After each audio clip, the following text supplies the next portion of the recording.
Ahora sí, decía, el día de hoy vamos a hablar de Mandemos. la garantía Sí. de constitucionalidad, de legalidad, perdón. Lo más sencillo es que les diga, la garantía de legalidad consiste en aplicar la ley, como se lo han enseñado, ¿no? Bueno, pues no es únicamente eso. Vamos a ver que esta garantía es muy importante y se va a ir dividiendo en varios criterios axiomáticos que nos van a permitir. Ahora me ataca un niño.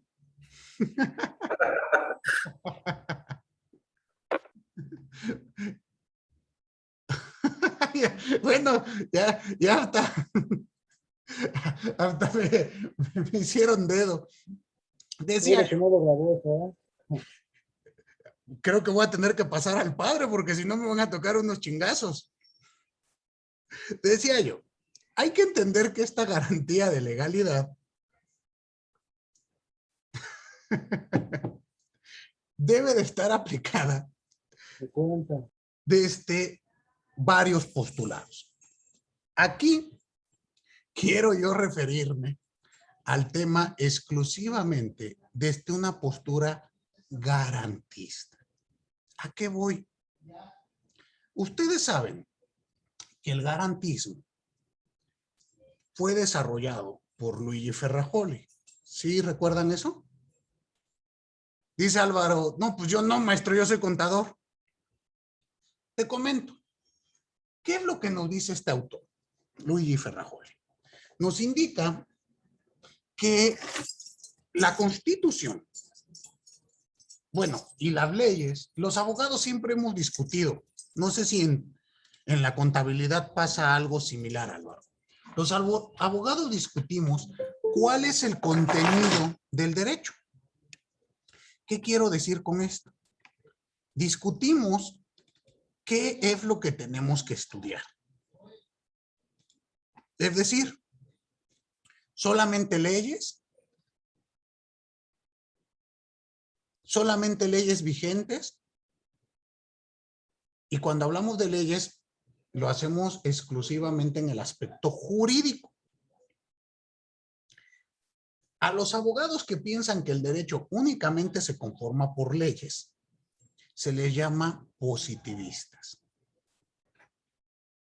De los positivistas, una gran referencia es Hans Kelsen, que establece la teoría pura del derecho. Es decir,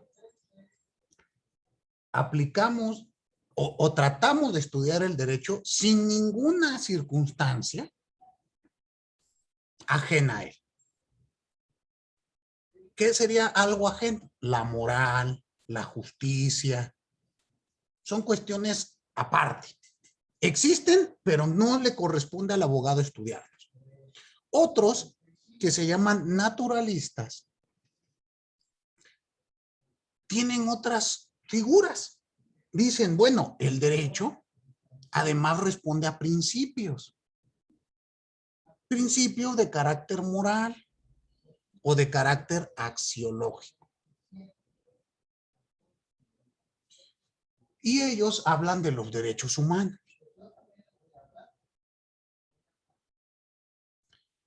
Dentro de todo esto que te acabo de platicar de modo muy somero, existen otros autores que se consideran realistas.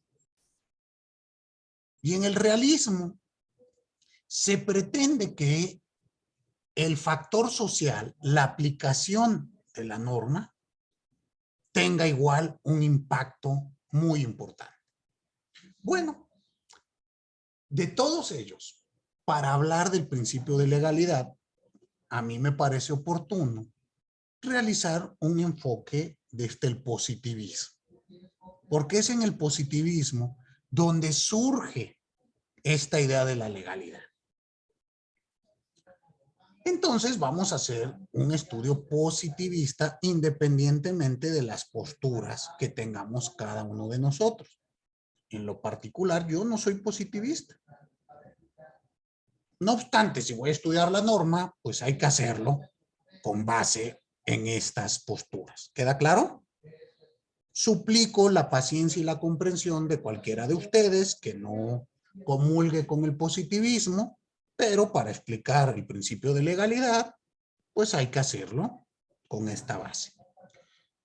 Un gran positivista es Hans Kelsen, pero en el garantismo elaborado por Luigi Ferrajoli se potencializa esta figura, le da un nuevo contexto a qué contiene la ley. Y dentro de ello nos habla de la validez normativa. Establece que existen derechos fundamentales, garantías de primer orden y garantías de segundo orden. De ahí el nombre garantismo. Un derecho que no tiene garantía, pues no sirve para nada. Denme un segundo, por favor.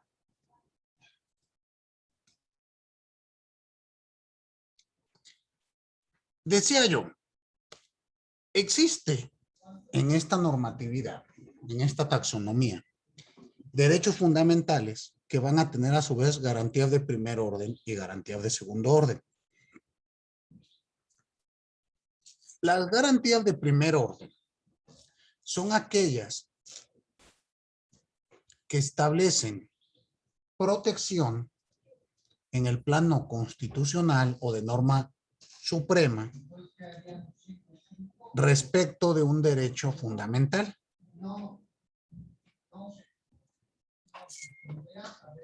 En este caso, siguiendo esta teoría, la legalidad establecida en el párrafo tercero y cuarto del artículo 14 constitucional va a constituir una garantía de primer orden. Muy bien. Al respecto, en unos minutos, ya que termine nuestra clase, les mando un diagrama, un cuadro elaborado por el propio Luigi Ferrajoli, donde van a tener esta información. ¿Sale? Tomo la foto del libro y se las mando para que ustedes lo tengan. O déjenme ver si la tengo a la mano y de una vez se las envío, porque si no ya ven que luego se me va. A ver. ¿Qué es lo que debemos de entender? Debemos de entender que esta garantía de legalidad va a permitir entender, no la tengo aquí a la mano, en un momento se las mando. Va a establecer principios o mejor dicho, reglas para la aplicación de la misma. En materia fiscal, ¿qué vamos a entender? Que en todo lo que se refiere a tipificar infracciones y delitos en el campo fiscal, así como las sanciones correspondientes a los mismos, debemos de tener siempre presente varios aspectos. El primero,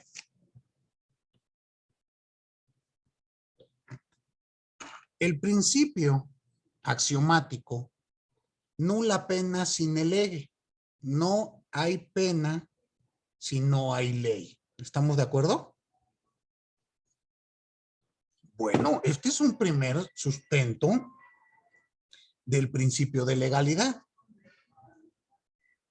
Si no existe una ley, ya vimos las características de la ley, que debe de ser general, universal, expedida con anterioridad al hecho. Todo eso ya lo vimos en el 13, ¿se acuerdan? Bueno, ahora en el 14. Si no existe una ley, no me puede sancionar. Bueno, pensemos que ya existe la ley.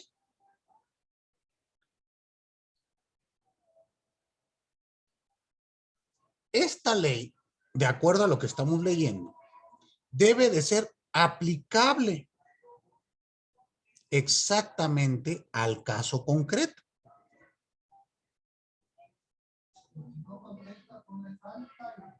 ¿Queda claro? No se puede, no está permitido que se nos aplique una sanción de manera por analogía o por mayoría de razón. ¿Qué quiere decir esto? Analogía creo que nos queda claro, ¿no? La analogía se refiere a una forma inferencial en virtud de la cual tenemos dos casos, donde analizamos las características A, B, C y D de caso 1. El caso 2 vemos que tiene característica A, B y C. Entonces inferimos que muy probablemente tenga D. Esa es una analogía. ¿Estamos? Siempre hay que comparar casos. No me pueden imponer penas por analogía. Oye, es que a Álvaro lo sancionaron por una conducta muy parecida a la que tú hiciste, Polanco. Entonces, como en el caso de Álvaro hubo pena, pues a ti también te vamos a sancionar. ¿Creen que eso se pueda?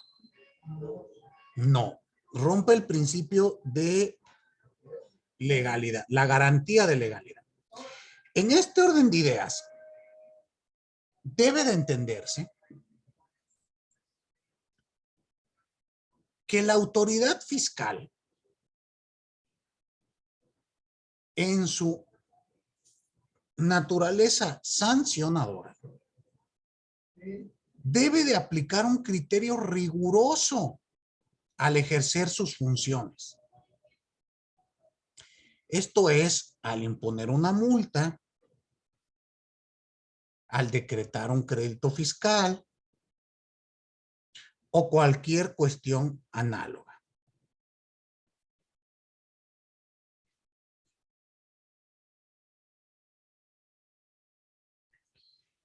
Entonces, tenemos que entender claramente que debe de existir un respeto irrestricto de la ley.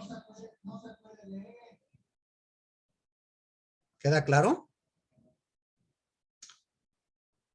Bueno, esto lo entendemos desde el plano de lo constitucional, pero habrá que analizar qué ocurre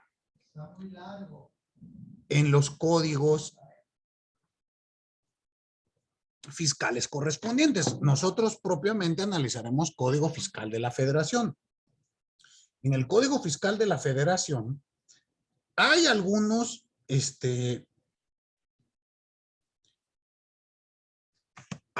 elementos que pareciesen violentar la exacta aplicación de la ley. Hablaremos, por ejemplo, de las declaraciones presuntivas. A veces la autoridad, sin tener elemento alguno, nos realiza una determinación de manera presuntiva. Propiamente en el artículo 41 del Código Fiscal de la Federación se establece procedimiento para ellos. Ustedes me van a decir, pero maestro, eso está en la ley y por lo tanto se aplica la garantía de legalidad. Pues si me aplican la ley, aquí viene el segundo punto. Garantía de legalidad no es únicamente que se aplique la ley, sino que la ley tenga vigencia y validez. Y de acuerdo a la teoría que estamos estudiando de Luigi Ferrajoli, cambia un poquito la idea de validez. Hans Kelsen establece una validez normativa de carácter únicamente formal.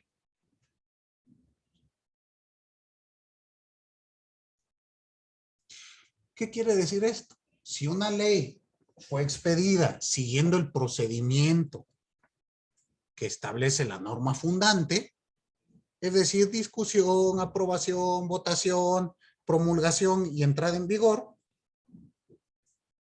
es vigente. Este es el criterio que él señala. Pero el criterio garantista que nos dice que puede seguir todos esos pasos y no obstante ser inválida por estar en contra de la Constitución. Y este es el criterio que vamos a seguir. ¿Estamos? ¿Por qué? Pues ¿están ustedes de acuerdo conmigo que los legisladores a veces aprueban cada cosa, aunque viole la Constitución? Y un tanto así pasa con la materia fiscal. Entonces, tenemos que ir estableciendo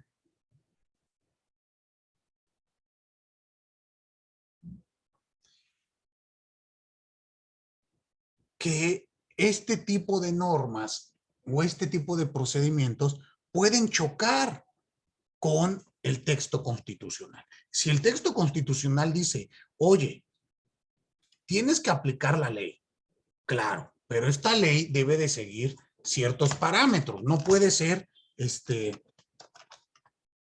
arbitraria. Si la ley es arbitraria, pues no la tenemos que aplicar.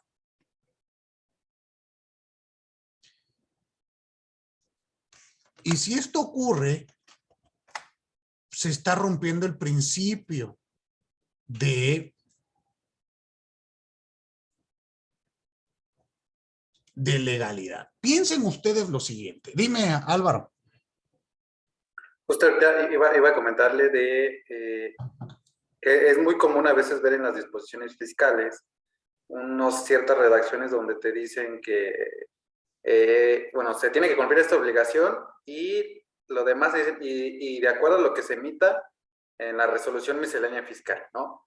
Pero en la ley te viene un cierto procedimiento y te dice más, aparte de lo que diga la resolución miscelánea fiscal, y por ahorita por lo que entiendo es, pues, oye, esa resolución pues puede prestarse la arbitrariedad, ¿no? Porque tendría que haber estado plasmado primero en la ley, ¿no? De manera clara cuál es ese procedimiento que te quieren, o esa obligación que te quiere imponer la miscelánea. Depende qué procedimiento. Hay procedimientos que son válidos establecer en miscelánea fiscal y hay otros que no.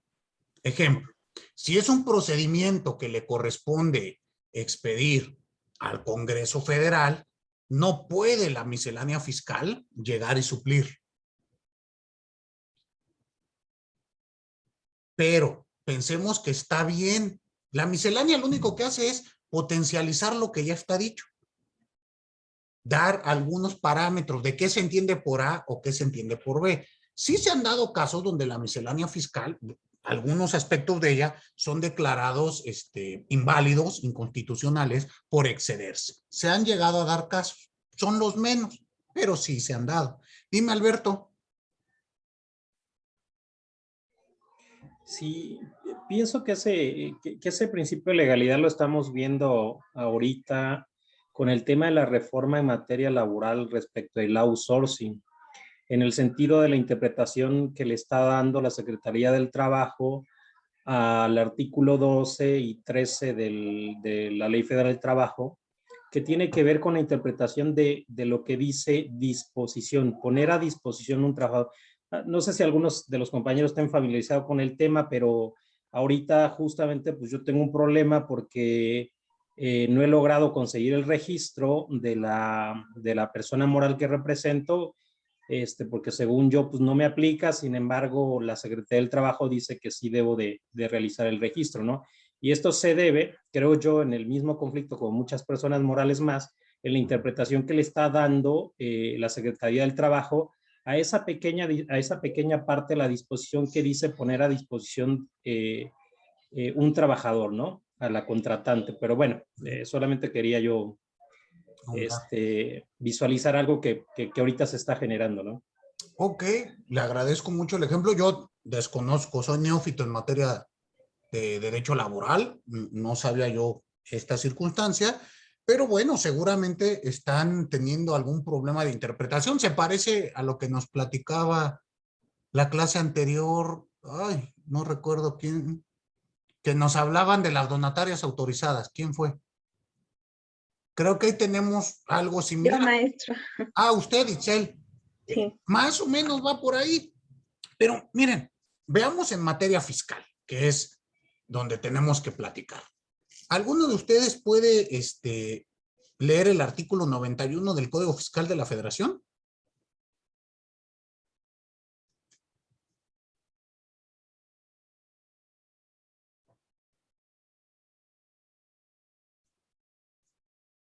El 91, Código Fiscal de la Federación. Si gusta, lo leo. Sí, sí es tan amable. Artículo 91. La infracción en cualquier forma a las disposiciones fiscales diversa a las previstas en este capítulo se sancionará con multa de 370 a 3.540 pesos. Aquí tenemos lo que se conoce como multa indeterminada.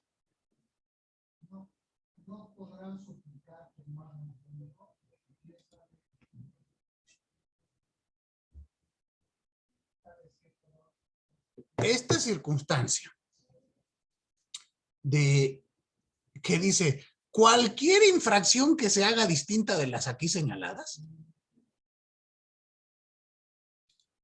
las vamos a sancionar con tanto dinero. Yo les pregunto, ¿se está cumpliendo el principio de legalidad? ¿Qué no?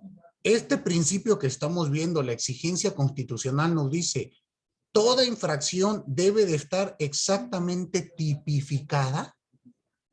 Es decir, me tienes que decir previamente en ley cuál es el motivo de mi sanción. La legalidad también se desprende del principio de tipicidad que se aplica en materia administrativa, en materia fiscal y en materia penal. ¿Estamos?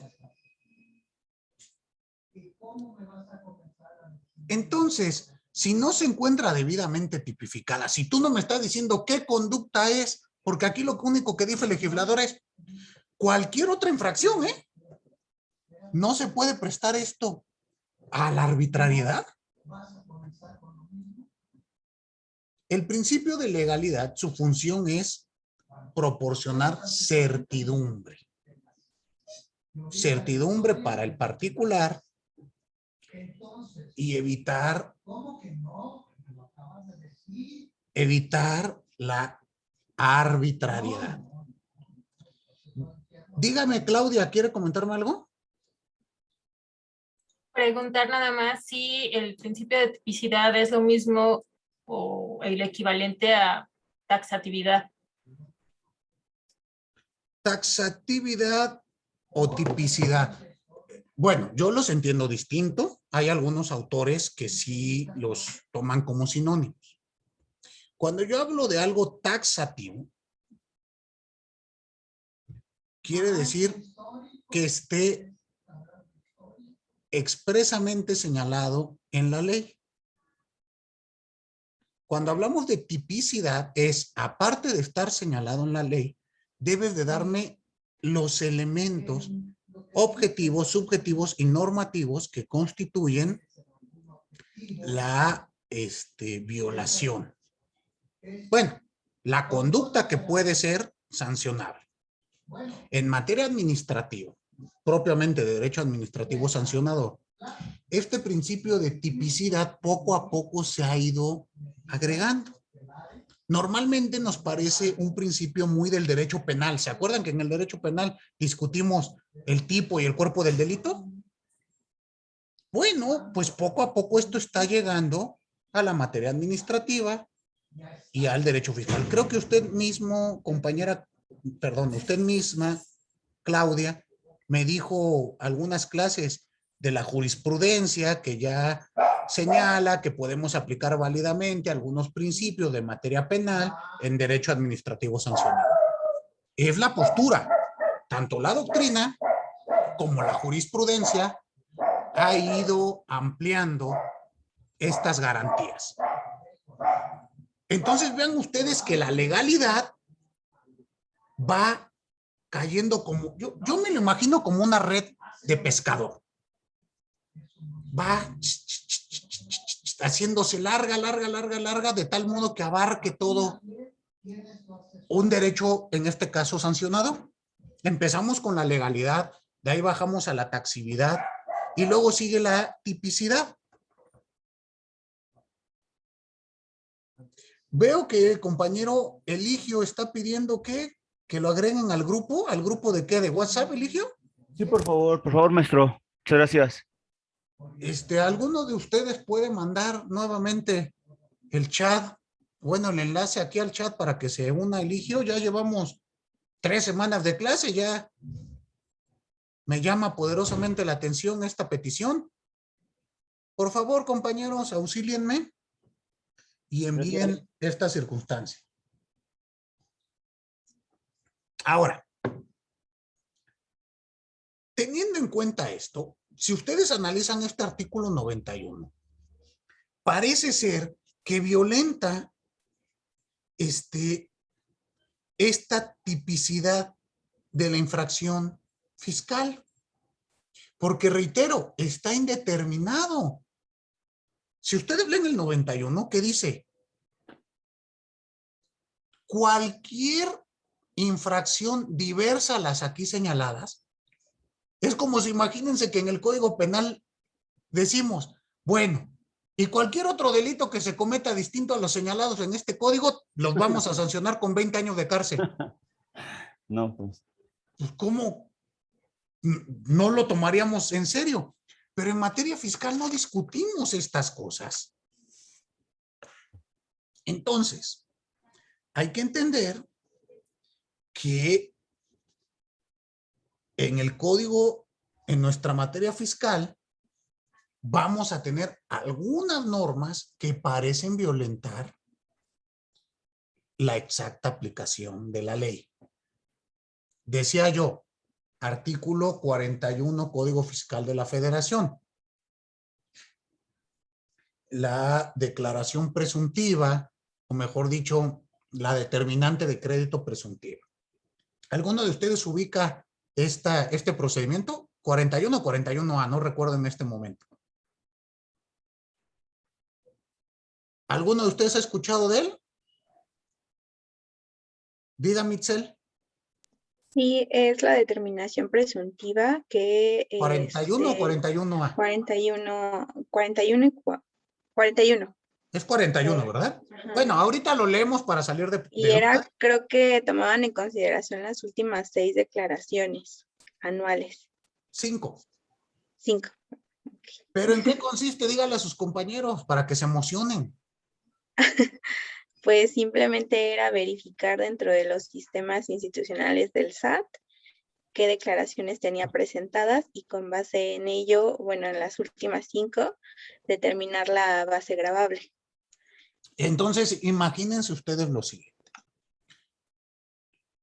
Se presenta una situación donde yo, SAT, quiero verificar si Itzel ha cumplido con sus obligaciones. Pero no tengo suficiente información de Itzel o quiero verificar qué ha pasado. Porque esto lo puede hacer de sus últimas declaraciones o lo puede hacer en estados bancarios o con información de terceros. Pensemos, Itzel no declaró. ¿Qué voy a hacer yo? Voy a revisar sus estados bancarios y ver cómo se ha movido el dinero en sus cuentas. Y todo el dinero que esté en las cuentas, todos los depósitos que estén ahí, yo voy a presumir que es ganancia. ¿Estamos de acuerdo? Porque nunca me ha declarado. Y ya que tenga esto, me voy a ir 5 años atrás. Y voy a tomar el año donde más haya ganado. Más dinero. Y esa cantidad la voy a utilizar presuntivamente como base gravable para cuantificarle sus multas y créditos fiscales de los 5 años. ¿Les parece a ustedes que esto cumple con una exacta aplicación de la norma? ¿Que estoy pidiendo una contribución de manera proporcional y equitativa? ¿De acuerdo a la capacidad real de Itzel? No es excesivo. Pero está en ley. Y si nos quedamos con la idea que el principio de legalidad es aplicar la ley exactamente, pues la ley también puede tener muchos abusos. En eso creo que todos estamos de acuerdo, ¿no? O todavía son ciegos ustedes en pensar que la ley es justa, bonita, hermosa, preciosa, que nos la dan en el monte Sinaí en piedra grabada para normar la paz del ser humano. Creo que ya no, ¿verdad? Eso se lo creen en licenciatura, ya en especialidad ya saben que eso no es así y que a veces las leyes responden a otros intereses. Ese artículo a mí me parece más que recaudar, es una política fiscal, más que al contraponerse con el tema del tema de la proporcionalidad, pues ahí ya puedes invocar que no te apliquen ese porque te está violentando otra garantía, ¿no? Más. Que ya hablaremos, ¿no? Ya hablaremos de ella más adelante, sí. pero también a mí me parece que violenta la garantía de proporcionalidad. Entonces, ahí dense cuenta que vamos a tener bastante que aplicar y aprender de nuestros artículos constitucionales. A veces parecen verdad de perogrullo, una verdad más grande que un templo, pero en la práctica vemos que, bueno, parece que nuestros legisladores no llegaron al 14 constitucional. Dígame, Lorena. Creo que está apagado su micrófono. Sí, estaba apagado. Bueno, yo aquí tengo una duda. ¿En qué momentos procedería? O sea, yo, por ejemplo, en el despacho, sí llegué a ver que aplicaban la presuntiva cuando estaban ya en ejercicio de facultades, por así decirlo. Uh-huh. Entonces ahí, no sé si sea eso, un requisito o en qué momento es cuando la autoridad puede aplicar la presuntiva. O sea, sí, ok, no declaras en cierto tiempo y por eso ya eres sujeto, pero ¿en qué momento? O sea, ¿en qué momento es cuando la ley aplica la presuntiva? ¿Cuándo te puede hacer valer una presuntiva? Sí. Ajá, la autoridad. Bueno, pues siempre que realice facultades de comprobación. Ok, entonces sí debe de realizar facultades de comprobación. Sí, es tendiente a determinarte un crédito. Uh-huh. Si no, no lo aplica. Pero miren, vamos a quitarnos de problemas. Leamos el artículo 41. ¿Quién lo tiene a la mano? 41, Código Fiscal de la Federación. ¿Quién lo lee? Yo. A ver, por favor, Julio. Artículo 41. Cuando las personas obligadas a presentar declaraciones, avisos y demás documentos no lo hagan dentro de los plazos señalados en las disposiciones fiscales, las autoridades fiscales exigirán la presentación del documento respectivo ante las oficinas correspondientes, procediendo de la siguiente forma. Uh-huh. ¿Leo las fracciones? Sí, por favor. Fracción primera. Imponer la multa que corresponde en los términos de este código y requerir hasta en 3 ocasiones la presentación del documento omitido, otorgando al contribuyente un plazo de 15 días para el cumplimiento de cada requerimiento. Si no se atienden los requerimientos, se impondrán las multas correspondientes, que tratándose de declaraciones, será una multa por cada obligación omitida. La autoridad, después del tercer requerimiento respecto de la misma obligación, podrá aplicar lo dispuesto en la siguiente fracción. Fracción segunda. Tratándose de la omisión en la presentación de una declaración periódica para el pago de contribuciones, una vez realizadas las acciones previstas en la fracción anterior, podrán hacer efectiva al contribuyente o al responsable solidario que haya incurrido en la omisión una cantidad igual al monto mayor que hubiera determinado a su cargo en cualquiera de las 6 últimas declaraciones de la contribución de que se trate. Miren, aquí yo cometí una imprecisión. Itzel tenía toda la razón. 6 declaraciones. Yo dije 5. Me disculpo. Por eso hay que ir a leer la norma. ¿Están de acuerdo? Entonces son 6 declaraciones. Ahí cometí el error yo. ¿Sale? Para que ustedes lo anoten y no caigan en la imprecisión como hice yo. Muy bien. ¿Qué más? Esta cantidad a pagar no libera a los obligados de presentar la declaración omitida. Cuando la omisión sea de una declaración de las que se conozca de manera fehaciente la cantidad a la que le es aplicable la tasa o cuota respectiva, la autoridad fiscal podrá hacer efectiva al contribuyente una cantidad igual a la contribución que a éste corresponda determinar, sin que el pago lo libere de presentar la declaración omitida. Si la declaración se presenta después de haberse notificado al contribuyente la cantidad determinada por la autoridad conforme a esta fracción, dicha cantidad se disminuirá del importe que se tenga que pagar con la declaración que se presente, debiendo cubrirse en su caso la diferencia que resulte entre la cantidad determinada por la autoridad y el importe a pagar en la declaración. En caso de que en la declaración resulte una cantidad menor a la determinada por la autoridad fiscal, la diferencia pagada por el contribuyente únicamente podrá ser compensada en declaraciones subsecuentes. La determinación del crédito fiscal que realice la autoridad con motivo del incumplimiento en la presentación de declaraciones en los términos del presente artículo podrá hacerse efectiva a través del procedimiento administrativo de ejecución a partir del tercer día siguiente a aquel en el que sea notificado el adeudo respectivo. En este caso, el recurso de revocación solo procederá contra el propio procedimiento administrativo de ejecución y en el mismo podrán hacerse valer agravios contra la resolución determinante del crédito fiscal. En caso del incumplimiento a 3 o más requerimientos respecto de la misma obligación, se pondrán los hechos en conocimiento de la autoridad competente para que se proceda por desobediencia a mandato legítimo de autoridad competente. Fíjense, hasta delito cometen si no cumplen con este procedimiento. Entonces, Lorena, ¿se da usted cuenta que este es un procedimiento para realizar una determinante de crédito? Sí.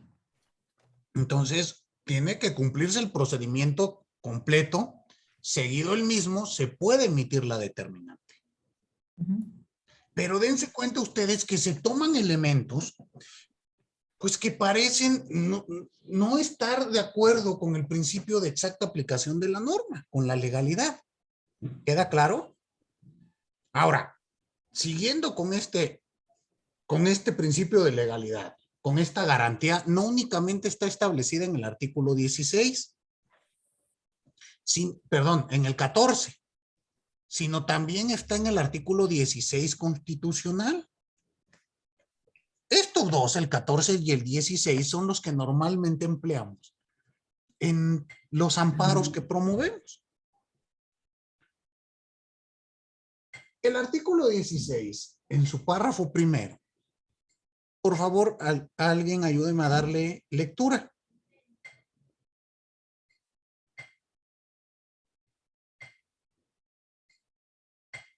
Del 16. Por favor, Alberto. Sí. ¿Me escuchan? Sí. Ok. Nadie puede ser molestado en su persona, familia, domicilio, papeles o posesiones, sino en virtud de mandamiento escrito de la autoridad competente, que funde y motive la causa legal del procedimiento. En los juicios y procedimientos seguidos en forma de juicio en los que se establezca como regla la oralidad, bastará con que quede constancia de ellos en cualquier medio que dé certeza de su contenido y del cumplimiento de lo previsto en este párrafo. Toda persona tiene derecho, ¿sí? Veamos este primer apartado.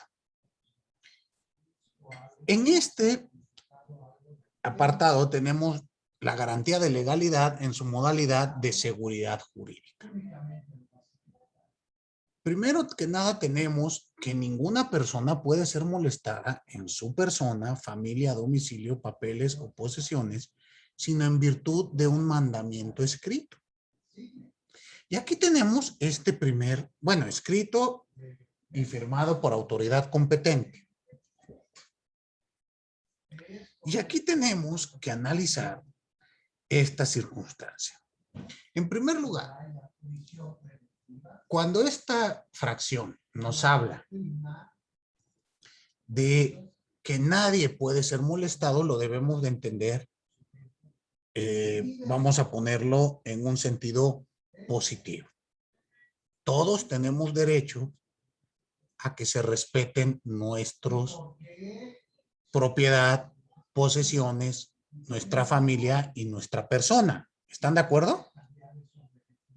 Porque en sentido negativo, pues, cuesta más trabajo.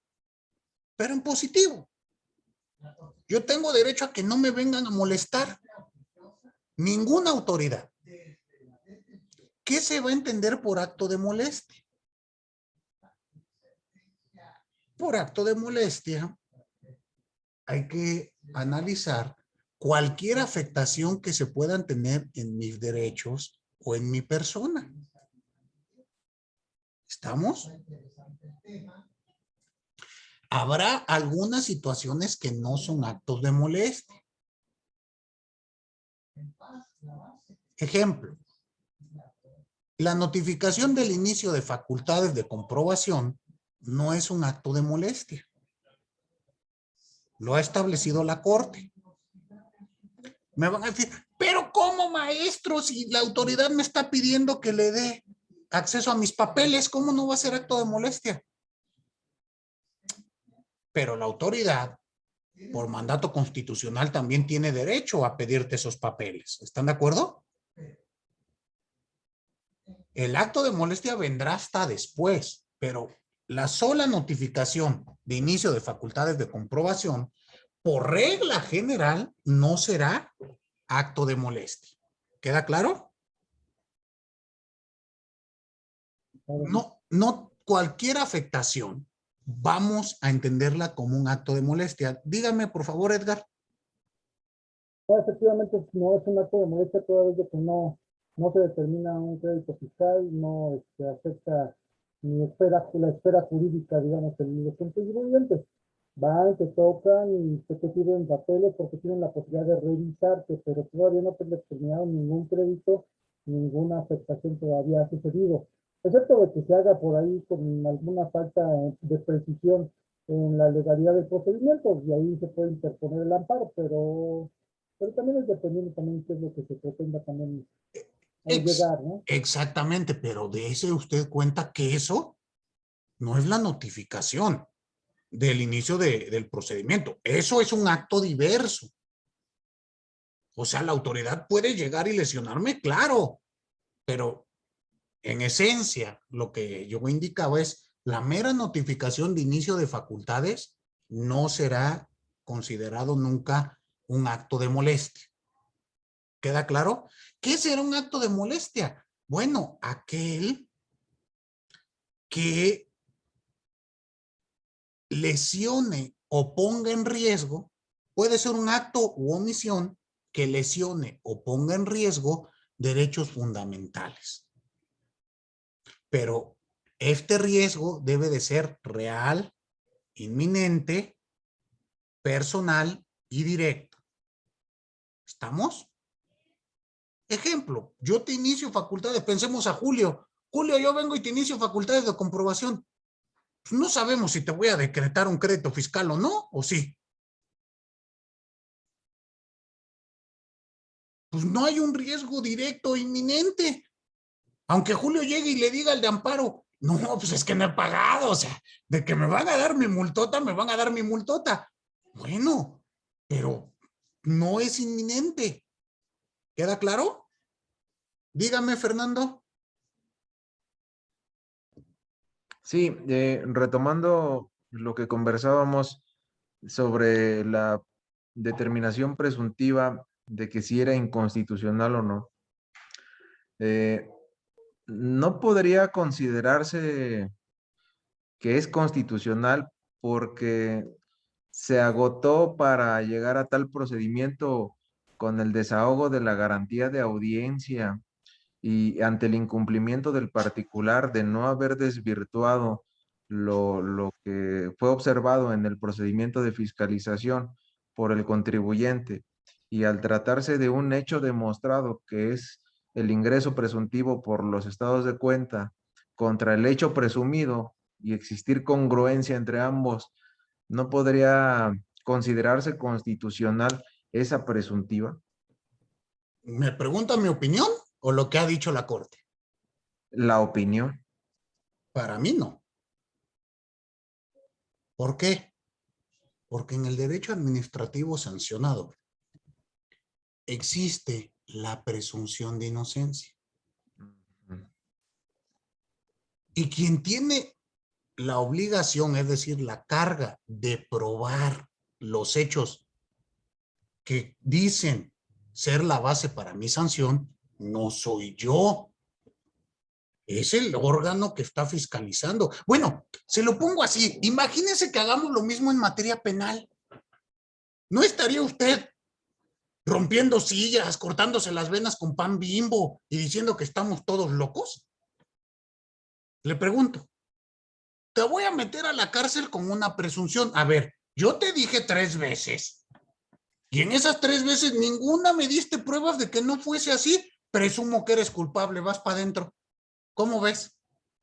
Bueno, es que así es, aunque en el Código de Procedimientos Penales existe el principio de presunción de inocencia, en realidad en la aplicación práctica los jueces la privan aun cuando no es procedente.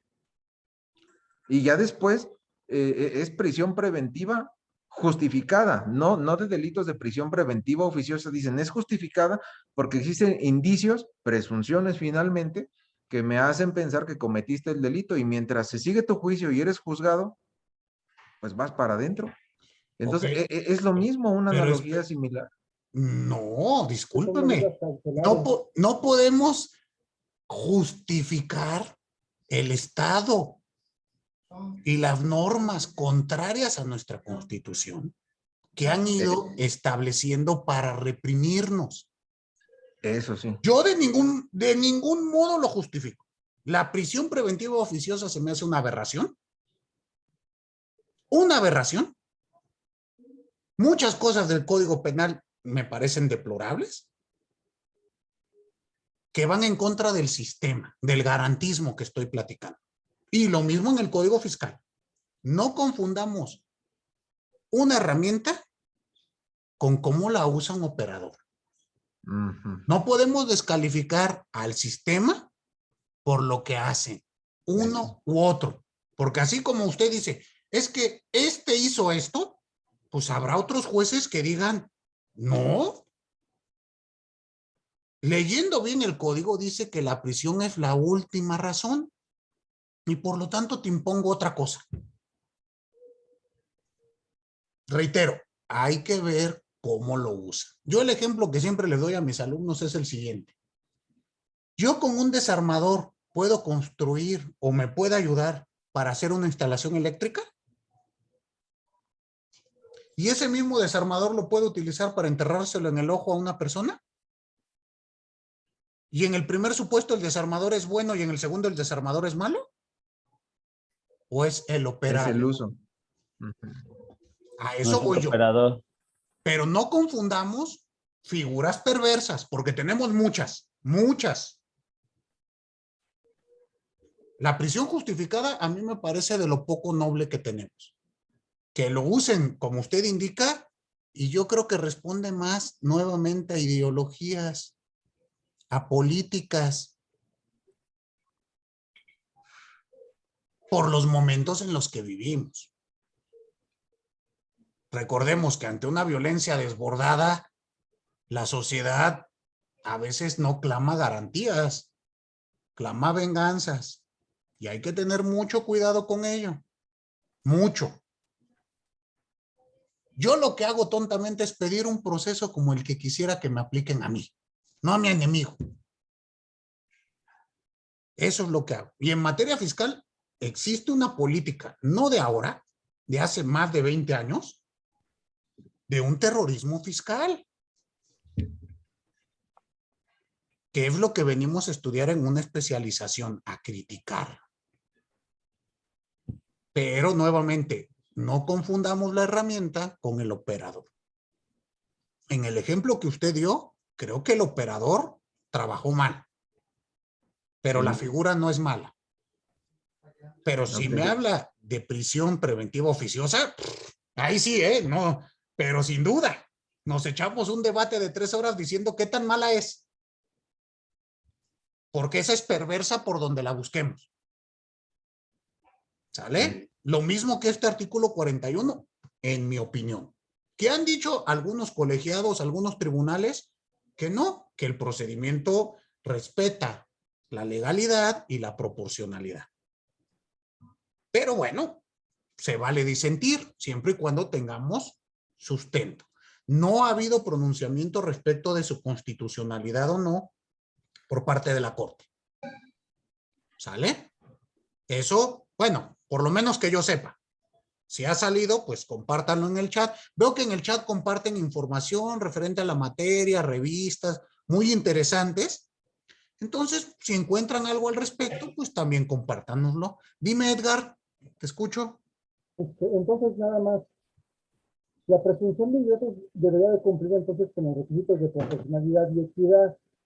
El artículo 41 y los demás que siguen, pues entonces no respetan este principio de proporcionalidad, toda vez de que no está, digo, si lo hacen así en general, pues no toman en cuenta estos principios, ¿no? Exactamente. ¿Quién les puede, les voy a recomendar un librito donde se habla muchísimo de esta circunstancia? Bueno, son dos.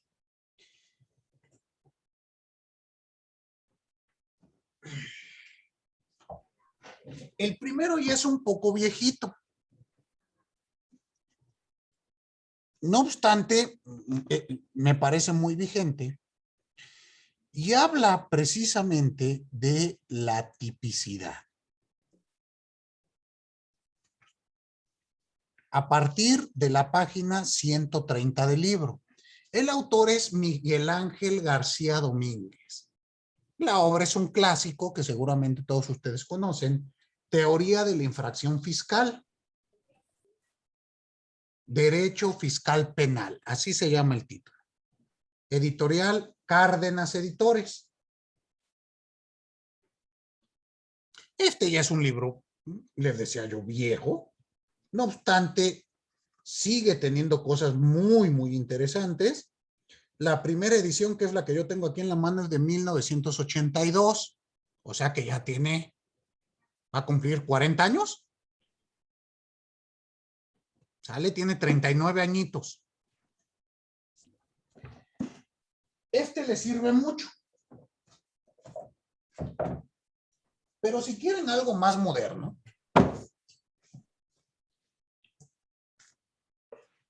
existe el libro que se llama Derecho Administrativo Sancionador, parte general.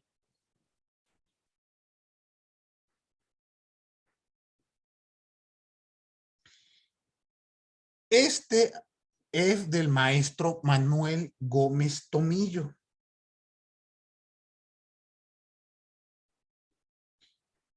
Manuel Gómez Tomillo es un gran autor español que se dedica a estudiar el derecho administrativo sancionado. En este libro van a encontrar ustedes toda una división del principio de legalidad que les va a servir bastante. Y veo que compartieron en el chat el libro Presunción de Inocencia del maestro Miguel Ángel Aguilar López, un gran libro, pero bueno, ese es en materia penal. Suplico que cuando lo lean tomen en cuenta esa circunstancia y entiendan que no se aplica a rajatabla esto para el Código Fiscal. Tampoco se vale querer agarrar lo que ya se hace al penal y meterlo al derecho administrativo sancionador, porque tampoco. Tiene límites. Tomamos como base el penal, pero vamos, no es tal cual. ¿Queda claro? Entonces, con mucha reserva. Y el otro que mandaron es el de Derecho Fiscal de... ¿Quién es este?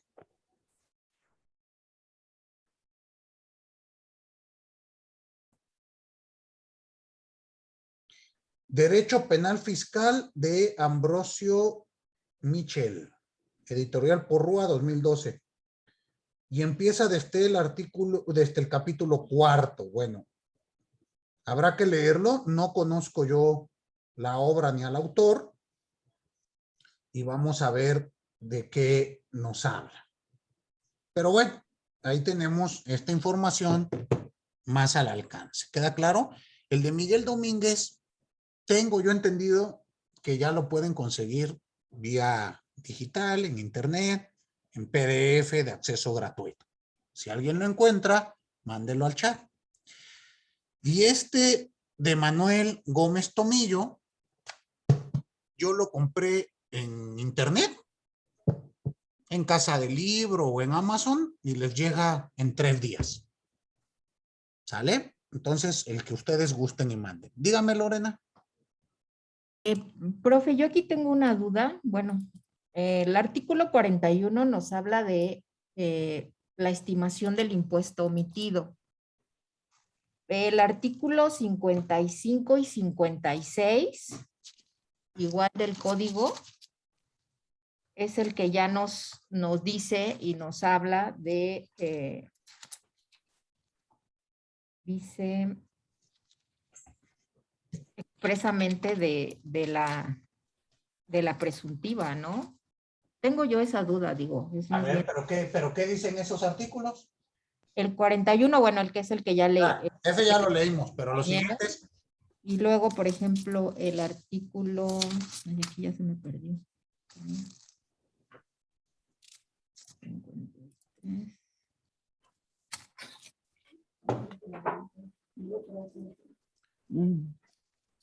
Bueno, en lo que aparece, déjenme nada más cerrar mi idea. Esto que acabamos de leer. Este acto de molestia, ya establecimos cuál va a ser, que tiene que tener estas características, pero lo importante es que debe de constar por escrito. Y cuando hablamos de que conste por escrito, debe de ser emitido por autoridad competente en ejercicio de sus funciones y por lo tanto debe de estar firmado. Y aquí empieza un gran cuestión en materia fiscal, donde hay ocasiones donde te llegan los documentos sin firma. Aquí suplico otra vez, porque nos vamos a las jurisprudencias y los libros y demás. Muchos libros todavía hablan de la firma autógrafa, sin tomar en cuenta de la firma electrónica, donde ya hay criterios recientes de la época anterior y de esta nueva época, donde tiene la misma validez que una firma autógrafa. Eso sí, ya creo que a ustedes ya les queda más que claro, ¿no? Porque a algunas generaciones más grandes les cuesta mucho trabajo entender esto. ¿Sí queda claro? Entonces, pues, ¿qué nos han dicho? Que este código binario y esta firma electrónica avanzada van a tener exactamente el mismo valor que una firma autógrafa. Ahora sí, dígame, Lorena, ¿ya lo encontró? Bueno, es el 55, donde dice que las autoridades fiscales podrán determinar presuntivamente la utilidad fiscal de los contribuyentes o el permanente distribuible de las personas que tributan conforme al título 3. Pero creo yo que el 51 se refiere a otro procedimiento, ¿no? El 55 y el 56. El 56 nos dice procedimiento para la determinación presuntiva. Ah, ok, ya, perdón. El 56 sí, tiene usted toda la razón, va encaminado a esta presunción, a una determinación presuntiva. Si gusta, lo leemos la próxima clase para entender o continuar con esta circunstancia. Este procedimiento del 51 también me parece a mí que es contrario al 51. No, perdón. 41, ¿no? 56, perdón. Ah, ok. 56, perdón. 55 y 56 también me parecen que son violatorios del 14 y 16 constitucional. A mí, reitero. Pero el Tribunal de Justicia Administrativa ha llevado una tendencia a declarar que los actos emitidos conforme a ellos son legales, no son nulos. Bueno, válidos, mejor dicho. Ok. Muy bien. Sí, está bien. Bueno, se nos ha terminado la clase, el tiempo de la clase del día de hoy. No me resta más que agradecerles a todos y a todas, desearles un excelente inicio de semana y nos vemos por acá el día miércoles. Gracias. Luego, profesor, Gracias, gracias. maestro. Gracias, maestro. Hasta Gracias, luego. profesor. Hasta luego. Hasta luego.